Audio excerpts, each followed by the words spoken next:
My recording computer has a serious malfunction. Recommended either be corrected or scrapped. Compute. Computed. I wouldn't mind so much if only it didn't get so affectionate. It also has an unfortunate tendency to giggle. Without the proper web presence, your business is bleeding money. Stop the hemorrhaging with the Edge of the Web and Erin Sparks. Okay, my computer's not giggling at me today. All right. It just happens at the office. All right. That was funny. All right. We're getting started here. You're listening to Edge of the Web Radio on News Talk 1430. I'm Erin Sparks from Site Strategics with John Thompson. We are an SEO company here in local Indianapolis talking about search engine optimization. If you don't know what search engine optimization is, it's basically grooming your website to have top ranks on Google without having to pay for them. Okay, and there's a lot of strategies, a lot of different ways to go about doing that. And, you know, a lot of times you're not going to have an internal staff to be able to manage that aspect of your marketing. So you're going to be looking for an outside vendor or an outside individual to actually fill that hole that you have. And there's a risk there, obviously, whenever you're hiring outside. You have individuals that say that they're SEO professionals, that are web designers that really didn't have any experience in that. But I mean, I've come across that over my years is that everybody in there under the sun who's a web designer says that they're an SEO expert as well. And much to the acclaim of the industry, but at the same time, we have to sift through and separate the wheat from the chaff, so to speak. And at the same time, you know, it's a risk because SEO really is not understood in marketing yet as much as what do you want to say, the conventional collateral, the direct mail pieces or TV or radio. Every marketing or industries know what marketing aspects there are on that, and they can pretty well people say, well, what have you done in this particular aspect or this particular aspect? In SEO, it's tech, it's mysterious, and on top of that, it's also subject to a lot of different perspectives. Yep.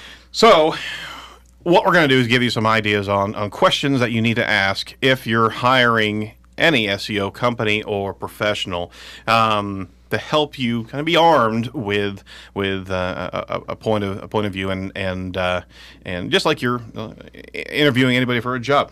Hiring an SEO is like hiring any other contractor or employee. You need to make sure that the candidate can deliver and will be a good fit for your company, right? Mm-hmm. Every other person you hire in your business, it will help your business in the same way. It has to go through an interview process, and It shouldn't be any different for an SEO company. Just don't trust that they're an SEO company and give them the keys to your car, you know? Sure.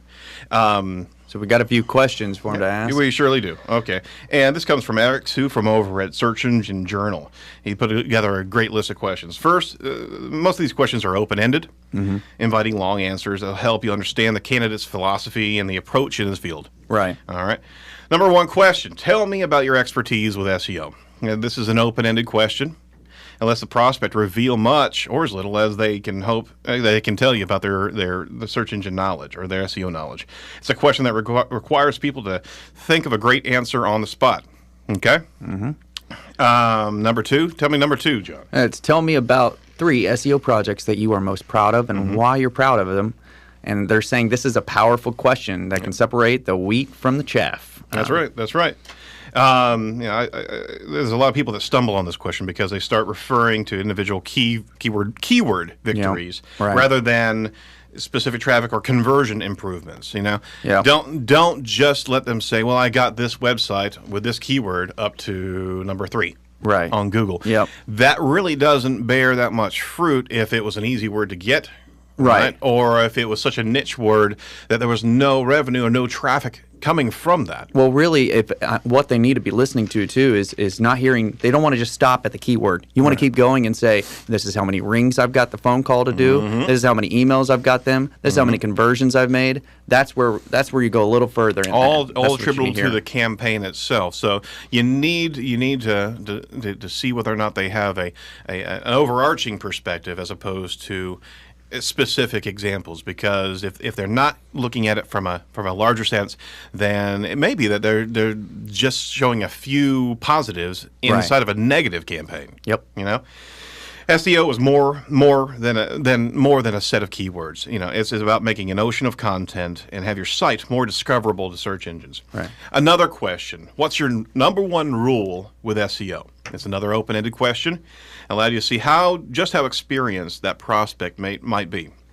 Are they the gambling type to push campaigns to the limit, or are they a squeaky clean kind of white hat SEO company that treats SEO blogs as gospel? Yeah. More importantly, are they the right fit for your needs? Yeah, I'll say one of our rules that at Site Strategics is that we don't take another business that's in the same industry. That's right. You know, and we do that on grounds of ethics. It's just, and there's plenty to go around that we don't have to worry about running out of clients that way. That's right. That's right. And I think that's a good point. Is that as a rule, it's a conflict of interest if we actually take on two companies in the same industry. And I mean, I don't like to get yelled at if one guy's lesser than the other company that we're performing for. And we often defer clients to other accredited SEO companies here in Indianapolis. See if that's part of their ethics or part of their business model. You know, I'm not saying that that's the best way to go. It has worked for us, and it's kept me and us focused on what we do best. We don't want to move around and try to use the same game for different clients. Right. Another question. This is very similar to an employment interview process. Tell me about your biggest failure with SEO and what you learned from it. And just how deep does your prospect actually explore SEO? You know, this question will reveal how complex your prospect's thought process is. Ask specifics about the failure and what they would do differently if they could do it again. Right. I can't tell you how important that is, especially from an employment standpoint. It's about understanding and learning from mistakes. If they can't come to the table and actually say, you know what, we had some great successes over here. These campaigns they kind of ran aground because of X, and nobody has a spotless record. Nobody has a perfect record. This is, as much as we want to look at it from a scientific strategic perspective, there's a lot of evolution that SEO has had over the years, and a lot of missteps. Everybody has to earn their stripes and learn as they go. There's no de facto set of rules that you have to follow. Right. The fifth one, I don't know if I necessarily agree with it being a very important one, but it's what are your go-to SEO tools? There are quite a few. I mean, in your opinion on this, I just think as long as you get to the goal, it really doesn't matter. And I don't know if a business owner really wants to know how the meat's made and what tools are used. And I agree from a business owner standpoint, but it is helpful to know that they're using the same industry standard practices and applications that are known to be successful applications. You know, that they're not ad hoc type of software pieces, and you know there's also a bit of investment that has to happen with some of these tools, right? And that also tells you the serious nature of the SEO professional, right? So I mean, some of these tools are SEO Moz, Citation Labs, Link Prospector, Majestic SEO, Raven tools. Those are a lot of web-based tools. There's a number of other software applications that you can purchase. And there's actually too many of these, but it does give you. It's almost like it gives you a perspective into their arsenal of things, whether or not you even know what those tools are. If they can come up stand proudly as like, yeah, I've got great experience in SEO Moz, Raven tools. I've got Advanced Link Manager over here. I've got these applications that I regularly. It just shows how much investment and of time they've put into these applications. Right. You know? Yep. A sixth question is, how do you carry out competitive analysis on keywords? SERPs, or SERPs as they're known, as a part of keyword research process. Keyword research is critical to any search engine marketing campaign, so you need to know if your prospect has a good process for this.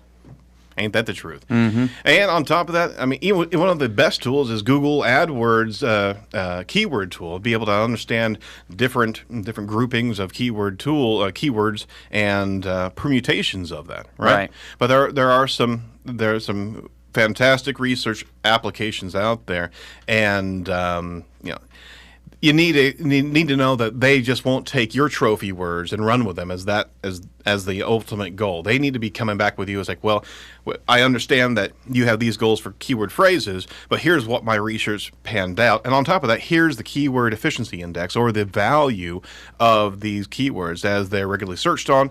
The more competitive those keywords are, they need to come to the table with a lot more field research than you, the company, will ever know. And if you don't mind, I want to ask you, number 7, to answer. No. let's say you've done, because this could happen. Let's say you've done 6 months of SEO for a site, right, and there hasn't been any improvements. How would you diagnose the problem? How confident will you feel with a prospect? Okay, so we've done 6 months of research, 6 months of work for on Let's SEO. say nothing's happened. Right. How would you? What's some of the possibilities that a client can run into that would prevent that from happening? Absolutely. You look at if you're looking at research, you're looking at the actual tools and the methods involved. You look at the entire campaign. Did we hit on all the cylinders that we could have? Right. Or were we limited by budget or time to actually focus just on a few things? Okay. Our campaigns, if we are limited by budget, we try to go after key pillars that we know work. If we're actually, you must take in context what you actually have to get started with. So if we have a site that's a template, that is that's mirrored all over the internet. Right. If we hadn't gone into link building and social media to be able to pass unique juice to that website, then we're not going to be really successful, right? So obviously you want, and we do have this a lot, where you want your hand in everything that the customer is seeing, from the ad to the website, landing page, everything. I tell you, one of the prime things that we focus on at Site Strategics when we're getting into a campaign, and this actually does a bit of a preventive attack than going 6 months into it and not seeing any results. We get baselines of everything, the compliance, WC3 compliance, W3C compliance of the search of the website itself, whether there's any type of errors on the website, what type of link build they have right now. If they're in social media, we do all these type of baselines, so we know from whence we came, and we put together a strategy that's going to be that 80-20 principle of what's going to budge this boulder effectively. Right.